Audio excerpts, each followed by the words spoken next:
Gold Hi Star guys, Meat so Grinder, order namin Food sa Processor, So Electric ito yung Heavy food Duty processor. Multifunctional So Blender nakakalap ito for kapag only nag-feeding kami kasi, 449 to 709 pesos. kailangan namin ito kapag magawa kami ng lumpia or patty para sa burger.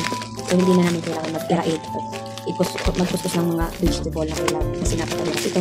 Isang salang mo lang, tapos dependent mo lang at mabiblend na siya, mag-grind na siya. Food processor. So isa natin. Ako naman din din. Sabi mo. Maganda ka naman din. Sabi mo rin sabi mo nga. Ako kumani sa spoon lang. Sa spoon din doon. Napaganda guys. So ito yung kapit niya. May kasama nating plastic na knife. So kapag nag-grind ng vegetable, ginaganyan doon sa loob. So yung mga blade niya, kailangan kailangan isa pa. Ito naman yung pinansasaksak. At ito naman yung lalagyanan niya. Napakaganda guys. Ganyan ang itsura niya. Lapos pa. So isa-isayin natin. So ikakabit natin guys yung mga blade niya dahil hindi pa nakakabit.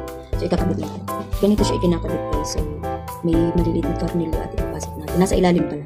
Dito sa ilalim. Ikakabit natin ito.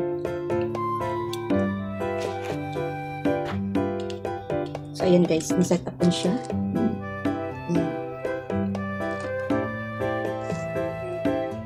Tapos yung papakita ko naman yung parang makina niya. Ang ganda guys. Gold Star. Yan. Tapos itong ganito guys, kinakabit din pala yan sa likod. Tornilyo dito. Then ipapasok natin yung paggagamit tayo. Ipapasok natin yung dito. Tapos dito na natin ilalagay yung mga prutas, gulay, or kung ano naman ang i-ano natin. Tapos ayan. Tapos sasaksak natin. Tapos ito yung itipress natin kahit alin dito. Ito yung number 1. Ito yung number 2. Try natin. Try natin ito guys yung ating napakaganda. Tingnan natin guys. Although hindi pa siya masyadong yan yung tsura niya guys. Kasi yung kutsara parang pang ganito ata.